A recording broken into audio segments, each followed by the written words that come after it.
नमस्कार दोस्तों, मेरा नाम है दीपक बघेल और आप देख रहे हैं हमारा यूट्यूब चैनल तैयारी जीत की 1.0। तो दोस्तों, आज की वीडियो में हम आपके लिए पेट के एग्ज़ाम का एनालिसिस लेकर आए हैं। चलिए बढ़ते हैं पहले क्वेश्चन की तरफ। इससे पहले कि आपने अगर हमारे चैनल को सब्सक्राइब नहीं किया तो सब्सक्राइब कर लें, वीडियो को लाइक करें एवं शेयर जरूर करें। तो देखते हैं दोस्तों, पहला क्वेश्चन दिया गया है, हड़प्पा सभ्यता के दौरान डांसिंग गर्ल की कांस्य प्रतिमा बनाने के लिए किस तकनीकी का इस्तेमाल किया गया। तो इसका सही आंसर हो जाएगा मोमलोपी ढुलाई। इसका आंसर है मोमलोपी ढुलाई का इस्तेमाल किया गया। अगला प्रश्न हमारे पास दिया गया है, गौतम बुद्ध को ज्ञान की प्राप्ति किस नदी के किनारे हुई। तो दोस्तों, आपको बता दें कि गौतम बुद्ध को निरंजना नदी के किनारे ज्ञान की प्राप्ति हुई थी। बढ़ते हैं अगले प्रश्न की तरफ। तो हमारा अगला प्रश्न दिया गया है, हर्षवर्धन के शासनकाल के दौरान निम्न में से कौन सी नई राजधानी थी जो थानेश्वर से स्थानांतरित हुई थी। तो इसका सही आंसर होगा कन्नौज। हर्षवर्धन ने अपनी राजधानी थानेश्वर से कन्नौज स्थानांतरित की थी। अगला प्रश्न हम देखेंगे। तो अगला प्रश्न हमारे पास दिया गया है, निम्नलिखित में से किस सेना की ताकत छापामार गुरिल्ला रणनीति थी। तो मराठा साम्राज्य की जो ताकत थी वो छापामार गुरिल्ला रणनीति थी। इसका आंसर हो जाएगा मराठा। बढ़ते हैं अगले प्रश्न की तरफ। अगला प्रश्न दिया गया है, ब्रिटिश ने निम्नलिखित में से किस भाषा को भारतीय समाज में प्रोत्साहित करने की उत्सुकता दिखाई। तो दोस्तों, जैसा कि आपको पता है कि ब्रिटिश का मतलब ही है अंग्रेजी शासन। तो इन्होंने अंग्रेजी भाषा को भारतीय समाज में प्रस्तुत करने की उत्सुकता दिखाई। तो इसका सही आंसर हो जाएगा अंग्रेजी। बढ़ते हैं अगले प्रश्न की तरफ। अगला प्रश्न दिया गया है, पूर्ण स्वराज्य की मांग करने वाले प्रथम कार्यकर्ता का नाम लिखिए। तो पूर्ण स्वराज्य की मांग करने वाले जो प्रथम कार्यकर्ता थे उनका नाम था हसरत मोहानी। चलिए बढ़ते हैं फ्रेंड्स अगले प्रश्न की तरफ। अगला प्रश्न हमारे पास दिया गया है, निम्नलिखित में से किसे स्वदेशी आंदोलन का प्रमुख कारण माना जाता है। तो आपको बता दें कि सन 1905 में बंगाल विभाजन हुआ था, तो उसी के विरोध में स्वदेशी आंदोलन चलाया गया था। तो इसका आंसर हो जाएगा बंगाल को विभाजित करने का निर्णय। तो इसका आंसर बंगाल को विभाजित करने का निर्णय। बढ़ते हैं अगले प्रश्न की तरफ। खिलाफत मुद्दे को उठाने के महात्मा गांधी के निर्णय के पीछे मुख्य कारण क्या था। तो क्वेश्चन में कहा गया है, जो महात्मा गांधी द्वारा खिलाफत आंदोलन चलाया गया था तो उसका मुख्य कारण क्या था। तो उसका मुख्य कारण था हिंदू और मुसलमानों के बीच एकता लाने के लिए। महात्मा गांधी ने खिलाफत आंदोलन इसीलिए चलाया था कि हिंदू और मुसलमानों में एकता दृढ़ बनी रहे। अगला प्रश्न दिया गया है, भारत सरकार अधिनियम 1935 के प्रावधानों में ब्रिटिश सरकार के अंतरिम अधिकार का एक उदाहरण कौन सा था। तो इसमें 4 ऑप्शन होंगे, जिसमें से सही वाला ऑप्शन जो है वो आपके सामने दिया गया है, प्रांतीय सरकारों पर गवर्नर के लिए विशेष शक्तियाँ। ये हमारा सही आंसर हो जाएगा। अगले प्रश्न की तरफ बढ़ते हैं। अगला प्रश्न हमारे पास दिया गया है, फॉरवर्ड ब्लॉक की स्थापना निम्नलिखित में से किसके द्वारा की गई थी। तो दोस्तों, आप सभी को पता होगा कि सन 1939 में सुभाष चंद्र बोस ने फॉरवर्ड ब्लॉक की स्थापना की थी, जब उन्होंने कांग्रेस से इस्तीफा दिया था। तो इसका सही आंसर हो जाएगा सुभाष चंद्र बोस।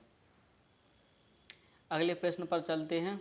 अगला प्रश्न है हमारे पास, लक्षद्वीप की राजधानी निम्नलिखित में से कौन सी है। तो दोस्तों, आपको बता दें लक्षद्वीप एक केंद्र शासित प्रदेश है और उसकी राजधानी है कावारत्ती।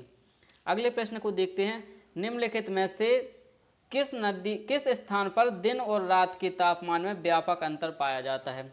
इसको अपन ये भी कह सकते हैं, किस स्थान पर सर्वाधिक तापांतर पाया जाता है, यानी दिन में टेम्परेचर कुछ ज़्यादा हो जाए और रात में कम हो जाए, तो उसको कहते हैं तापांतर। तो इसका सही आंसर होगा थार मरुस्थल। चलिए फ्रेंड्स अगले प्रश्न की तरफ बढ़ते हैं। तो हमारा अगला प्रश्न क्या कह रहा है, विश्व को कितने प्रमुख काल क्षेत्रों या टाइम जोन में विभाजित किया गया है। तो विश्व को 24 टाइम जोन में विभाजित किया गया है। इसका आंसर हो जाएगा 24। अगला प्रश्न है, निम्नलिखित में से कौन जनसंख्या परिवर्तन का घटक नहीं है। तो इसका सही आंसर हो जाएगा रुग्णता, जो कि जनसंख्या परिवर्तक का एक घटक नहीं है। चलिए दोस्तों बढ़ते हैं अगले प्रश्न पर। तो अगला प्रश्न जो कि 15वां प्रश्न है, इसमें लिखा हुआ है उस जंगल का नाम बताइए जिसे पृथ्वी ग्रह के फेफड़ों के रूप में जाना जाता है। दोस्तों ये अति महत्वपूर्ण प्रश्न है, इसे आप अलग से नोट कर लेना। तो इसका सही आंसर हो जाएगा अमेजन वर्षा वन। बढ़ते हैं फ्रेंड्स अगले प्रश्न पर। अगला प्रश्न हमारे पास दिया गया है स्थिरता के साथ विकास के उद्देश्य से निम्नलिखित में से कौन सी पंचवर्षीय योजना शुरू की गई थी। तो स्थिरता के साथ विकास के उद्देश्य से जो भारत में जो पंचवर्षीय योजनाएं चली थी, तो कौन सी पंचवर्षीय योजना थी, तो ये थी चौथी पंचवर्षीय योजना। इसका सही आंसर हो जाएगा चौथी पंचवर्षीय योजना। चलिए फ्रेंड्स अगले प्रश्न को देखते हैं। अगला प्रश्न क्या कह रहा है, निम्नलिखित में से किसमें व्यक्तियों या व्यक्तियों के समूह के स्वामित्व वाले व्यवसाय शामिल हैं। ये हमारा इकोनॉमिक्स का क्वेश्चन है, तो इसमें सही आंसर हो जाएगा निजी क्षेत्र। इसमें कुछ जैसे अपना निजी क्षेत्र है जो उसके बारे में बात की गई है, जिसमें कहा गया है कि व्यक्तियों या व्यक्तियों के समूह के स्वामित्व वाले व्यवसाय शामिल होते हैं। तो इसका सही आंसर हो जाएगा निजी क्षेत्र। अगले प्रश्न को देखते हैं, निम्नलिखित में से किसे भारत में हरित क्रांति के जनक के रूप में जाना जाता है। तो दोस्तों आपको बता दें, अगर विश्व की बात की जाए तो डॉक्टर नॉर्मन ई बोरलॉग, और यहाँ पर भारत की बात की गई है तो हमें पता होना चाहिए कि भारत में हरित क्रांति के जनक डॉक्टर एम.एस. स्वामीनाथन है। तो इसका सही आंसर हो जाएगा डॉक्टर एम.एस. स्वामीनाथन। चलिए अगले प्रश्न पर चलते हैं। अगला प्रश्न है, निम्नलिखित में से किस अधिनियम ने बैंकों के राष्ट्रीयकरण के लिए शर्तें निर्धारित की। तो इसका सही आंसर हो जाएगा बैंकिंग कंपनियां अधिनियम 1970। अगला प्रश्न देखते हैं, 1991 में नई आर्थिक नीति एनईपी के तहत उदारीकरण और निजीकरण की पहल का प्राथमिक परिणाम निम्नलिखित में से कौन सा था। तो इसका प्राथमिक परिणाम वैश्वीकरण था। अगला प्रश्न देखते हैं। अगला प्रश्न दिया गया है, निम्नलिखित में से कौन सी भारतीय संविधान की मुख्य विशेषता नहीं है। तो जो आपसे ये क्वेश्चन पूछा गया था, इसमें आपके पास 4 ऑप्शन दिए होंगे, उसमें से आपके पास एक ऑप्शन होगा द्विस्तरीय सरकार। तो इसका सही आंसर हो जाएगा द्विस्तरीय सरकार। चलिए फ्रेंड्स अगले प्रश्न की तरफ बढ़ते हैं। अगला प्रश्न हमारे पास दिया गया है, भारतीय संविधान के लिए डीपीएसपी, जिनको हम राज्य के नीति निदेशक सिद्धांत के नाम से जानते हैं, निम्नलिखित में से किस संविधान से प्रेरित थे। तो दोस्तों आपको बता दें, जो हमारे संविधान में नीति निदेशक तत्व दिए गए हैं वो हमारे देश में आयरलैंड से प्रेरित होकर जोड़े गए हैं। तो इसका सही आंसर हो जाएगा आयरलैंड। बढ़ते हैं फ्रेंड्स अगले प्रश्न पर। अगला प्रश्न दिया गया है, भारतीय संविधान के अनुच्छेद 19 में कौन सा अधिकार शामिल है। तो इसमें आपसे आर्टिकल 19 के बारे में पूछा गया है, जिसका आंसर है वाक और अभिव्यक्ति स्वतंत्रता का अधिकार। तो आपको पता होगा कि आर्टिकल 19 में प्रेस की स्वतंत्रता और बोलने का अधिकार शामिल है। तो इसका सही आंसर हो जाएगा वाक और अभिव्यक्ति की स्वतंत्रता। बढ़ते हैं अगले प्रश्न की तरफ। अगला प्रश्न क्या दिया गया है, संसदीय प्रणाली में कार्यपालिका किसके प्रति उत्तरदायी होती है। दोस्तों इसका सही आंसर हो जाएगा विधानमंडल। विधानमंडल पर आपको सही का निशान लगाना था। आप सब ने आंसर की चेक कर ली होगी। बढ़ते हैं अगले प्रश्न की तरफ। अगला प्रश्न दिया गया है, भारत की पंचायती राज व्यवस्था में कितने स्तर हैं। इसका सही आंसर हो जाएगा 3 स्तर हैं भारतीय पंचायती राज व्यवस्था में। अगला प्रश्न दिया गया है क्वेश्चन नंबर 26, 1 हॉर्स पावर लगभग कितने वाट के बराबर होता है। दोस्तों 1 हॉर्स पावर 746 वाट के बराबर होता है। बढ़ते हैं अगले प्रश्न की तरफ। तो अगला प्रश्न दिया गया है, निम्नलिखित में से कौन सी एक रासायनिक अभिक्रिया नहीं है। तो ये आपके ऑप्शन पर डिपेंड करता है कि ऑप्शन किस प्रकार के दिए थे। आपके पास 3 ऑप्शन दिए गए होंगे, वो होंगे भौतिक अभिक्रिया से संबंधित। जो 3 ऑप्शन होंगे उसमें आपके रासायनिक अभिक्रिया हो रही होगी। इसमें आपसे पूछ लिया गया है कि कौन सी एक रासायनिक अभिक्रिया नहीं है। तो इसका सही आंसर हो जाएगा पानी का भाप में रूपांतरित होना। तो इसका सही आंसर है पानी का भाप में रूपांतरित होना। बढ़ते हैं अगले प्रश्न की तरफ। अगला प्रश्न क्या कह रहा है, पायरिया निम्न में से किसका रोग है। तो दोस्तों आपको बता दें, पायरिया मसूड़ों में होने वाली एक बीमारी है, जिससे आप लगभग सभी को इसके बारे में जानकारी होगी। इसका सही आंसर हो जाएगा मसूड़ा। अगले प्रश्न की बात करते हैं, फ्लोएम एक ऊतक है जो निम्नलिखित में से किस में पाया जाता है। दोस्तों आपको बता दें कि पौधों में दो प्रकार के ऊतक पाए जाते हैं, एक होता है फ्लोएम, एक होता है जाइलम।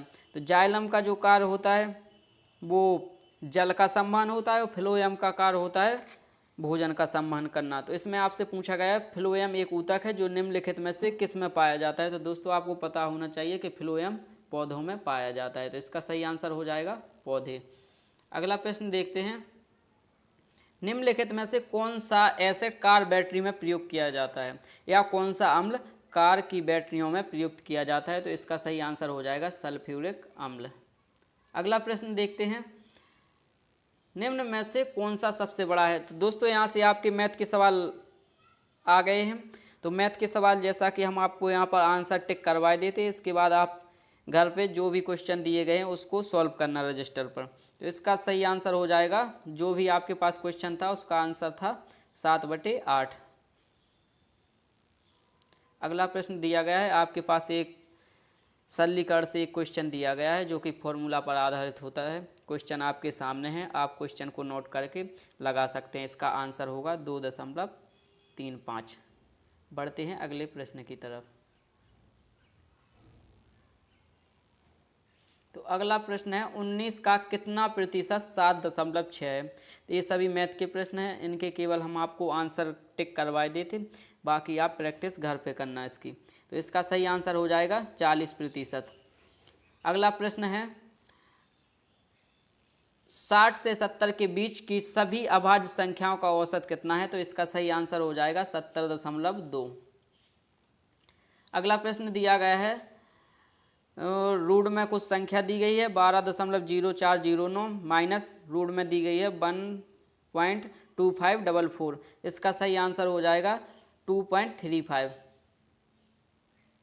बढ़ते हैं अगले प्रश्न की तरफ। अगला प्रश्न दिया गया है, सद्भावना का संधि विच्छेद क्या होगा। तो सद्भावना का जो संधि विच्छेद होता है वो होता है सत प्लस भावना, तो हो जाएगा सद्भावना। अगला दिया गया है श्वेत और श्वेत का अर्थ लिखिए। तो आपको बता दें जो पहला वाला श्वेत है उसका अर्थ होता है सफ़ेद, और जो आपका बाद में श्वेत दिया गया है उसका अर्थ होता है पसीना। बढ़ते हैं अगले प्रश्न की तरफ। अगला प्रश्न दिया गया है, खाक में मिलना मुहावरे का अर्थ क्या है। तो दोस्तों जैसे कि आप शुरू से पढ़ते आए हैं हिंदी में, कुछ मुहावरे जो ज़्यादा ही एग्जाम में पूछे जाते हैं उनमें से एक है खाक में मिलना। तो इसका अर्थ होता है सब कुछ नष्ट हो जाना। देखते हैं अगले प्रश्न को, अनिल का पर्यायवाची शब्द है। तो इसमें आपके पास एक क्वेश्चन पूछा गया था, उसके 4 ऑप्शन दिए गए थे कि अनिल किसका पर्यायवाची है। तो आपको बता दें कि अनिल वायु का पर्यायवाची होता है।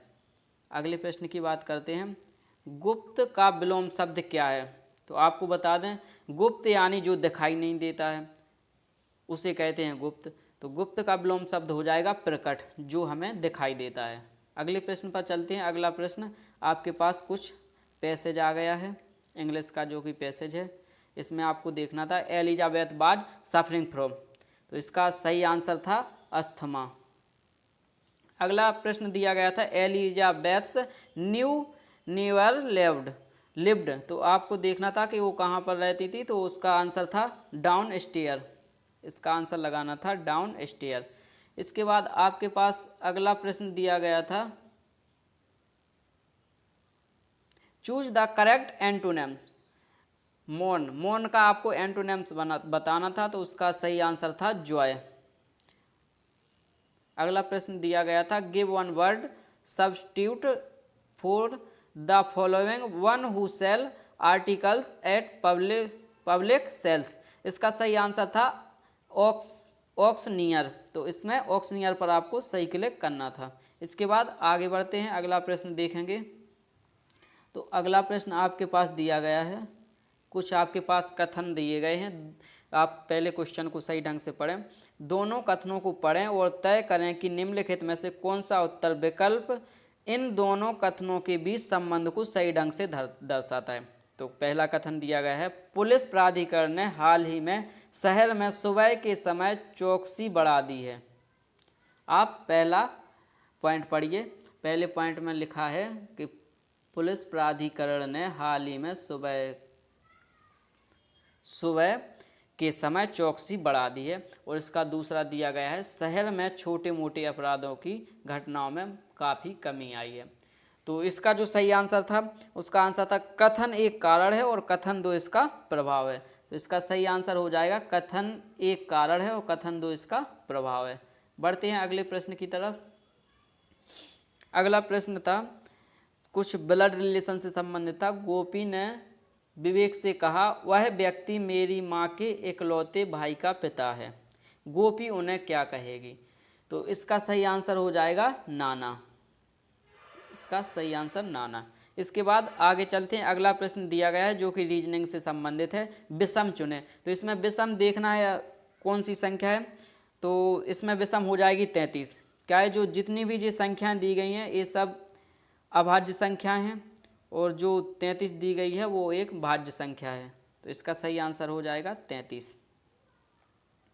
बढ़ते हैं अगले प्रश्न की तरफ। अगला प्रश्न रीजनिंग में क्लॉक से संबंधित है। क्वेश्चन पूछ रहा है 6:10 पर घड़ी के घंटे की सुई और मिनट की सुई के बीच का कोण ज्ञात कीजिए। तो इसका सही आंसर हो जाएगा 125 डिग्री। बढ़ते हैं अगले प्रश्न पर। अगला प्रश्न आपके पास दिया गया है जो कि रीजनिंग का है। यदि ए को 26 के रूप में कोडित किया जाता है, बी को 25 के रूप में कोडित किया जाता है, सी को 24 के रूप में कोडित किया जाता है और जेड को 1 के रूप में कोडित किया जाता है। दोस्तों आपको रीजनिंग का ये सवाल पूरी तरह से समझ में आ गया होगा।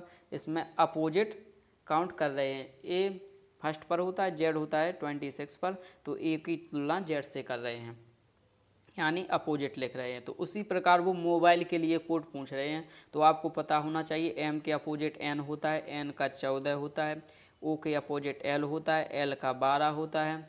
बी के अपोजिट आपको पता होना चाहिए कि बी के अपोजिट बाई होता है, बाई का 25 होता है। आई के अपोजिट आर होता है, आर का होता है 18। इसके बाद एल, एल के अपोजिट ओ होता है, ओ का होता है 15। इसके बाद आपके पास दिया गया है ई। तो ई का अपोजिट जो आपको बता दें, ई का अपोजिट होता है भी, भी का होता है 22। तो आपको ये आंसर ठीक हो जाएगा। अगला प्रश्न दिया गया है। अगला प्रश्न है द अनामलाई रीड टेल नाम की डेमजल फ्लाई की एक नई प्रजाति की खोज किस राज्य में की गई है। तो इसका सही आंसर था केरल। बढ़ते हैं अगले प्रश्न की तरफ। अगला प्रश्न दिया गया है भारतीय पारंपरिक विज्ञान पर किस देश के सर्वदलीय सदस्य संसदीय समूह को आयुर्वेद रत्न पुरस्कार से सम्मानित किया गया है। दोस्तों ये करंट का सवाल है। इसका सही आंसर हो जाएगा यूके, यूनाइटेड किंगडम।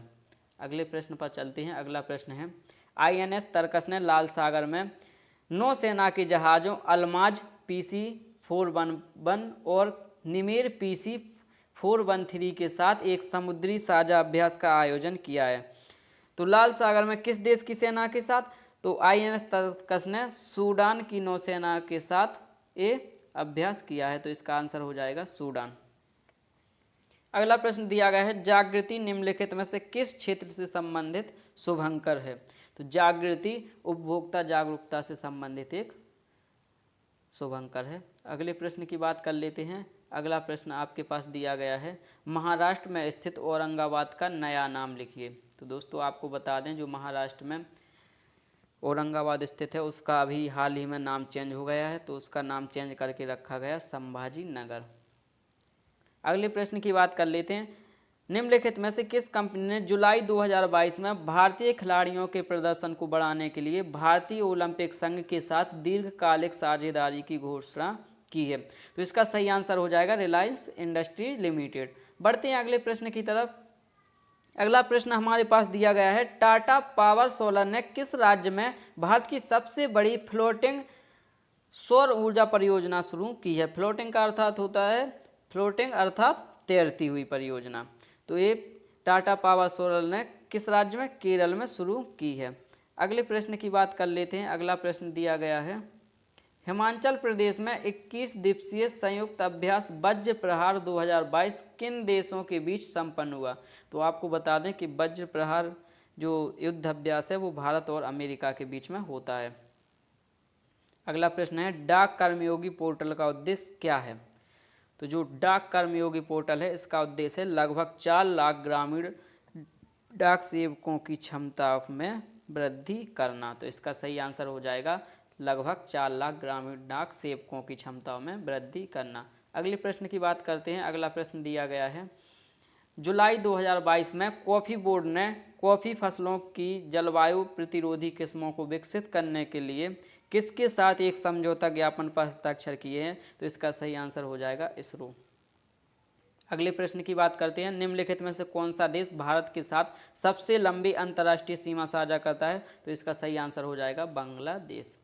अगले प्रश्न की बात करते हैं। अगला प्रश्न दिया गया है, निम्नलिखित में से कौन सी इजराइल की राजधानी है? दोस्तों आपको बता दें, इजराइल की राजधानी है जेरूसलम। अगला क्वेश्चन आया था जो कि 63 नंबर का प्रश्न है, निम्नलिखित में से 2014 में बनाया गया भारत का 29वां राज्य कौन सा है? तो दोस्तों इसका सही आंसर हो जाएगा तेलंगाना। तेलंगाना जो कि 2 जून 2014 को बनाया गया था और ये भारत का 29वां राज्य था। इसका आंसर हो जाएगा तेलंगाना। चलिए दोस्तों बढ़ते हैं अगले प्रश्न के पास। तो अगला प्रश्न क्या कह रहा है? अगला प्रश्न दिया गया है, निम्नलिखित में से किस राज्य में विधान परिषद है? तो आपके पास 4 ऑप्शन दिए गए होंगे एग्जाम में, उसमें से जो 3 ऑप्शन होंगे उनमें विधान परिषद नहीं होगी और एक आपके पास दिया गया था कर्नाटक। तो आपको बताना था कि किस राज्य में विधान परिषद है। तो इसका सही आंसर हो जाएगा कर्नाटक। अगला प्रश्न दिया गया है, किस दिन को भारतीय वायुसेना दिवस के रूप में मनाया जाता है? तो दोस्तों आपको बता दें कि भारतीय वायुसेना दिवस के रूप में तो ये मनाया जाता है 8 अक्टूबर को। 8 अक्टूबर को भारतीय वायुसेना दिवस के रूप में मनाया जाता है। अगले प्रश्न पर चलते हैं। अगला प्रश्न दिया गया है, निम्नलिखित में से किसे भारत का स्कॉटलैंड भी कहा जाता है? दोस्तों आपको बता दें, कर्नाटक का एक कुर्ग जिला है जिसको भारत का स्कॉटलैंड कहा जाता है।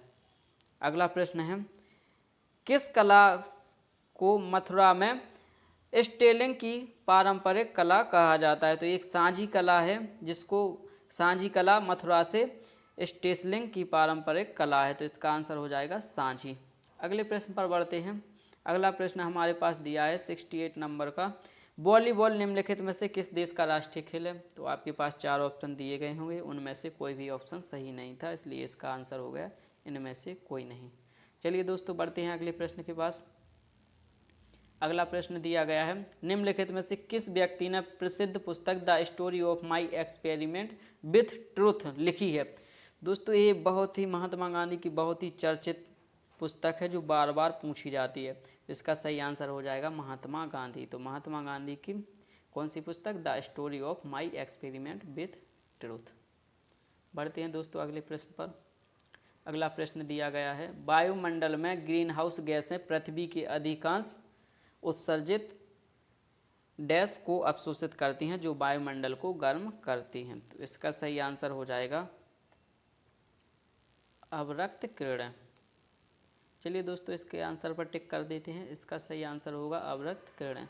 बढ़ते हैं अगले प्रश्न की तरफ। इसमें आपके पास एक अनुच्छेद दिया गया है, इसको आपको पढ़ना है और इसको पढ़ के फिर आपको इसका आंसर देना है। तो आपके पास इससे संबंधित पहला क्वेश्चन दिया गया है, क्वेश्चन नंबर 71। कह रहे हैं, आज की युवा पीढ़ी में मादक पदार्थों के प्रयोग की लत पड़ रही है। दिए गए कारणों में से इस लत का कौन सा उचित कारण नहीं लगता है?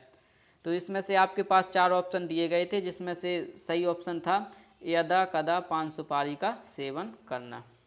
अगला प्रश्न दिया गया है, बात कर लेते हैं अगले प्रश्न की।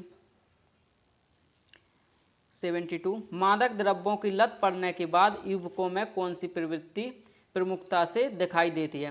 पहला इसमें ऑप्शन दिया गया था अनुशासनहीनता और हिंसा में शामिल होना।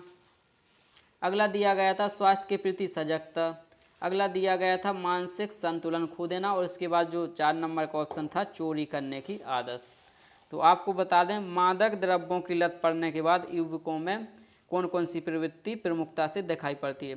तो इसमें से एक ऑप्शन दूसरे को छोड़कर बाकी जो भी 3 ऑप्शन दिए गए हैं ये सारी प्रवृत्तियां युवकों में दिखाई पड़ने लगती हैं। ठीक है, तो इसका सही आंसर हो जाएगा 1, 3 और 4। इसके बाद अगले प्रश्न पर बढ़ते हैं। अगला प्रश्न है, मादक पदार्थों का सेवन करने वाले युवकों को किस बीमारी का खतरा होता है? तो इसमें ऑप्शन था, पहला शारीरिक अक्षमता, दूसरा था पागलपन और सुसुप्ति, और तीसरा था HIV एड्स। इसके बाद 4 नंबर का था मानसिक असंतुलन। तो जो भी व्यक्ति या बच्चे मादक पदार्थों का सेवन करते हैं उनमें इन सभी बीमारियों का खतरा होता है। तो इसका आंसर हो जाएगा यह सभी। दोस्तों, अभी तक आपने अगर चैनल को सब्सक्राइब नहीं किया है तो चैनल को सब्सक्राइब कर दें, वीडियो को ज़्यादा से ज़्यादा शेयर जरूर करें। बढ़ते हैं अगले प्रश्न की तरफ। अगला प्रश्न दिया गया है, आपकी दृष्टि में मादक द्रव्यों का सेवन करने वाले बच्चों के लिए सबसे ज़्यादा कौन दोषी है? तो ऑप्शन के हिसाब से आपके पास यहाँ आंसर होगा बच्चों के माँ बाप। बढ़ते हैं अगले प्रश्न की तरफ। दोस्तों, अगला प्रश्न दिया गया है 75 नंबर का, भारत के अनेक राज्यों में युवा वर्ग इन नशीली वस्तुओं का प्रयोग बढ़ता जा रहा है, इसके पीछे सबसे प्रबल कारण कौन सा है? तो इसका जो आंसर है वो है, माँ बाप बच्चों पर ध्यान नहीं देते कि उनके बच्चे क्या कर रहे हैं, किन लोगों के साथ रहते हैं और किन लोगों के साथ उनका उठना बैठना है। इस वजह से नशीली वस्तुओं का प्रयोग बढ़ता जा रहा है। तो इसका आंसर हो जाएगा, माँ बाप बच्चों पर ध्यान नहीं देते कि उनके बच्चे क्या कर रहे हैं, किन लोगों के साथ बैठ रहे हैं और किन के साथ उनका उठना बैठना है। चलते हैं अगले प्रश्न पर। अगला प्रश्न अनुच्छेद से संबंधित क्वेश्चन आ रहे हैं अब आपके पास। चलिए क्वेश्चन देखते हैं। क्वेश्चन नंबर 76 क्या कह रहा है? तो क्वेश्चन में आपसे पूछा गया, अनुच्छेद के आधार पर बताइए कि निम्नलिखित में निवेश की कौन सी सही विशेषता नहीं है। तो आपके पास 4 प्रकार के ऑप्शन दिए गए हैं। पहला ऑप्शन है आपके पास, निवेश से दीर्घकालिक आर्थिक लक्ष्य प्राप्त किए जा सकते हैं। दूसरा आपके पास ऑप्शन है, निवेश अल्पावधि में धनार्जन का सही तरीका है। अगला प्रश्न है, गृहिणियों द्वारा परिवार के खर्चों से बचाई गई राशि का अच्छा निवेश है। और 4 नंबर का पॉइंट है, निवेश में ऊंचे रिटर्न की संभावना के साथ रिस्क भी रहता है। तो इसके जो सही आंसर हैं वो है ऑप्शन फर्स्ट और ऑप्शन फोर्थ। फर्स्ट में दिया गया है, निवेश से दीर्घकालिक आर्थिक लक्ष्य प्राप्त किए जा सकते हैं। तो आपके पास सबसे पहले तो ऑप्शन फर्स्ट सही है, और उसके बाद जो ऑप्शन फोर्थ दिया गया है, निवेश में ऊंचे रिटर्न की संभावना के साथ भी रिस्क रहता है। बढ़ते हैं अगले प्रश्न के साथ। अगला प्रश्न दिया गया है, रमेश ने 5,000 रुपये के शेयर खरीदे, इस आधार पर निम्नलिखित में से कौन सा विकल्प सही है? तो विकल्प पहला है, रमेश ने जोखिम रहित निवेश किया। विकल्प नंबर 2 है, रमेश की यह बचत जोखिम वाली है। तीसरा जो विकल्प है, शेयर खरीदना बचत है। और जो 4 नंबर का शेयर है या 4 नंबर का विकल्प है उसमें लिखा गया है शेयर खरीदना निवेश है। तो इसका सही आंसर हो जाएगा शेयर खरीदना निवेश है। Option 4 is right. अगले प्रश्न पर बढ़ते हैं। अगला प्रश्न क्या है, अनुच्छेद के आधार पर बताइए कि दीर्घकालीन लक्ष्यों को पाने के लिए निवेश के विषय में निम्नलिखित में से कौन सा तथ्य अशुद्ध है? तो आपके पास जो तथ्य दिए हैं उनको हम पढ़ के बता देते हैं। पहला तथ्य, दीर्घकालीन लक्ष्यों की प्राप्ति लघु बचत द्वारा ही संभव हो सकती है। अगला कथन है, दीर्घकालीन लक्ष्यों की प्राप्ति दीर्घकालीन अच्छे निवेश से ही संभव हो सकती है। अगला दिया गया है, दीर्घकालीन लक्ष्यों की प्राप्ति संभव नहीं है क्योंकि दीर्घकालीन निवेश में धन की हानि जोखिम का खतरा रहता है। बढ़ते हैं अगला पॉइंट क्या है? अगला पॉइंट है, बचत निवेश की तुलना में ज़्यादा अच्छी होती है क्योंकि निवेश में जोखिम शामिल है जो गांठ के पैसे को भी ले जाएगा। तो इसके जो आंसर होंगे वो होंगे 1, 3 और 4। बढ़ते हैं अगले प्रश्न की तरफ। अगला प्रश्न दिया गया है, निम्नलिखित में से बताइए कि कौन सा विकल्प निवेश का उदाहरण नहीं है। तो इसका आंसर हो जाएगा सेविंग खाते में धन रखा। बढ़ते हैं अगले प्रश्न पर, निम्नलिखित में से बताइए कि कौन सा विकल्प निवेश का उदाहरण है। तो इसका सही आंसर हो जाएगा सोने के गहने खरीदना। इसका सही आंसर होगा सोने के गहने खरीदना। चलिए दोस्तों, अगले प्रश्न पर बढ़ जाते हैं, और अगले प्रश्न पर बढ़ने से पहले फिर एक बार आपसे कह रहे हैं चैनल को सब्सक्राइब जरूर कर लें। बढ़ते हैं अगले प्रश्न की तरफ, जो कि मैथ से संबंधित क्वेश्चन आपके ग्राफ आ गए हैं। तो ग्राफ देख लिया आप सब ने, अब बढ़ते हैं प्रश्न की तरफ। तो पहला प्रश्न क्या है, 2014 के दौरान स्कूल में पढ़ने वाले छात्रों की संख्या क्या थी। तो आप एक ग्राफ दिया गया है, आप ग्राफ का अच्छे से स्क्रीनशॉट ले लीजिए। इसके बाद आप घर पे बैठ के जितने भी क्वेश्चन हैं उनको सॉल्व कीजिए। बढ़ते हैं क्वेश्चन की तरफ। तो इसका सही आंसर हो जाएगा 3150। अगला प्रश्न देखते हैं। अगला प्रश्न है, किस वर्ष में पिछले वर्ष की तुलना में स्कूल छोड़ने वाले छात्रों की संख्या में प्रतिशत वृद्धि या गिरावट अधिकतम हुई है। तो इसका आंसर हो जाएगा 2012। अगला प्रश्न है, 2012 से 2013 तक स्कूल की संख्या में लगभग कितने प्रतिशत वृद्धि या कमी हुई है। तो इसका आंसर हो जाएगा 1.7%। बढ़ते हैं अगले प्रश्न पर। अगला प्रश्न है, क्वेश्चन नंबर 84 क्या कह रहा है, 2013 में स्कूल में पढ़ने वाले छात्रों की संख्या 2016 में स्कूल में पढ़ने वाले छात्रों की संख्या का कितने प्रतिशत थी। तो इसका सही आंसर हो जाएगा 93.75%। अगले प्रश्न पर बढ़ते हैं।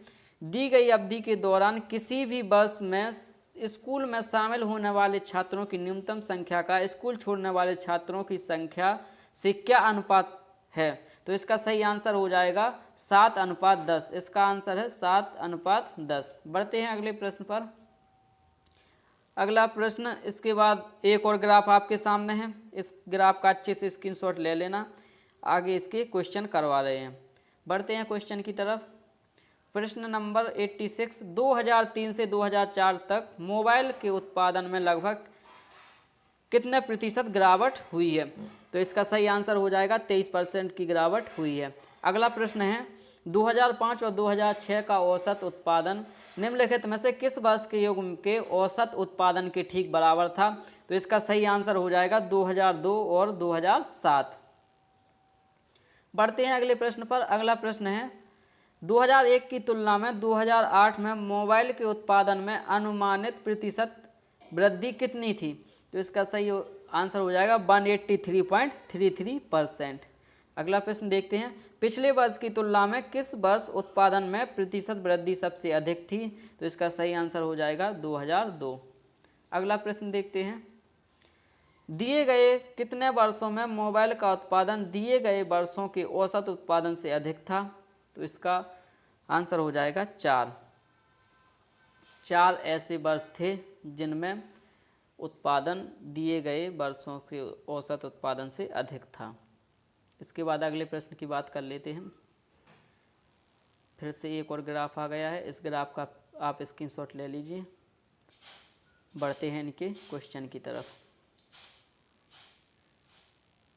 क्वेश्चन दिया गया है, यदि लेखा विभाग में कंपनी ई के 60% कर्मचारियों के पास MBA की डिग्री है और अनुसंधान विभाग में उस कंपनी के 40% कर्मचारियों के पास MBA की डिग्री है, तो कंपनी ई में कितने कर्मचारियों के पास MBA की डिग्री है। तो इसका सही आंसर हो जाएगा 77 इसका सही आंसर हो जाएगा। बढ़ते हैं अगले प्रश्न की तरफ। अगला प्रश्न है, लेखा विभाग में कंपनी बी की महिला कर्मचारियों की संख्या का अनुसंधान विभाग में कंपनी सी के पुरुष कर्मचारियों की संख्या के अनुपात का कितना है। तो इसका हो जाएगा 35:11। देखते हैं अगला प्रश्न। अगला प्रश्न है, कंपनी ए के लेखा कर्मचारियों की कुल संख्या कंपनी ई के अनुसंधान कर्मचारियों की कुल संख्या से लगभग कितने प्रतिशत अधिक है। तो इसका सही आंसर हो जाएगा 234.29%। चलिए दोस्तों, बढ़ते हैं अगले प्रश्न की तरफ। क्वेश्चन नंबर 94 देखते हैं 94 में आपसे क्या कहा जा रहा है। तो क्वेश्चन नंबर 94 दिया गया है, कंपनी ए और सी के लेखा विभाग में कार्यरत कुल पुरुष कर्मचारियों का कंपनी बी और डी दोनों के अनुसंधान विभाग में कार्यरत कुल महिला कर्मचारियों से अनुपात कितना है। तो इसका सही आंसर हो जाएगा 208 और रेशियो 115। इसका आंसर हो जाएगा 208:115। बढ़ते हैं अगले प्रश्न पर। अगला प्रश्न है, सभी कंपनी डी को छोड़कर सभी कंपनियों में लेखा विभाग की महिला कर्मचारियों की कुल मिलाकर संख्या और सभी कंपनी ए और ई को छोड़कर मैं अनुसंधान विभाग में पुरुष कर्मचारियों की कुल मिलाकर संख्या के बीच का अंतर कितना है। तो इसका सही आंसर हो जाएगा 138। पढ़ते हैं अगले प्रश्न पर 96। तो 96 में आपके पास एक ग्राफ दिया गया है, एक साड़ी दी गई है, इसका आप स्क्रीनशॉट ले लीजिए। और क्वेश्चन की तरफ बढ़ने से पहले अगर आपने वीडियो को लाइक नहीं किया है तो वीडियो को लाइक कर दीजिए, और चैनल को सब्सक्राइब नहीं किया तो चैनल को सब्सक्राइब करिए और बेल आइकन को ज़रूर दबा लीजिए, ताकि इसी प्रकार की आने वाली सभी वीडियो का नोटिफिकेशन आपके पास पहुंच सके। बढ़ते हैं अगले प्रश्न की तरफ। तो क्वेश्चन नंबर 96 है, यदि राज्य सी के लिए गरीबी रेखा से ऊपर आने वाले पुरुषों की जनसंख्या 1.5 मिलियन है तो राज्य सी की कुल जनसंख्या कितनी है। तो इसका सही आंसर हो जाएगा, राज्य सी की कुल जनसंख्या है 5 मिलियन। बढ़ते हैं अगले प्रश्न की तरफ। अगला प्रश्न दिया गया है, राज्य डी में गरीबी रेखा से ऊपर आने वाली महिलाओं की संख्या क्या होगी यदि यह ज्ञात हो कि राज्य डी की जनसंख्या 7 मिलियन है। तो इसका सही आंसर हो जाएगा 2.4 मिलियन, 2.4 मिलियन। अगला प्रश्न आपके पास दिया गया है, राज्य ए के लिए गरीबी रेखा से ऊपर आने वाले पुरुषों की लगभग जनसंख्या क्या होगी यदि राज्य ए के लिए गरीबी रेखा से ऊपर आने वाली महिलाओं की संख्या 1.8 मिलियन है। तो इसका सही आंसर हो जाएगा 3.55 मिलियन। बढ़ते हैं दोस्तों अगले प्रश्न की तरफ, जो कि हमारा 99 नंबर का क्वेश्चन है। इसके बाद बस एक क्वेश्चन और रह गया है। तो 99 क्वेश्चन क्या कह रहा है, यदि राज्य बी के लिए गरीबी रेखा से नीचे के पुरुषों की जनसंख्या 2.4 मिलियन और राज्य ई के लिए 6 मिलियन है तो राज्यों बी और सी की कुल जनसंख्या का अनुपात क्या होगा। तो इसका सही आंसर हो जाएगा 1:2। चलिए दोस्तों बढ़ते हैं क्वेश्चन नंबर 100, और ये आज की वीडियो का आखिरी क्वेश्चन।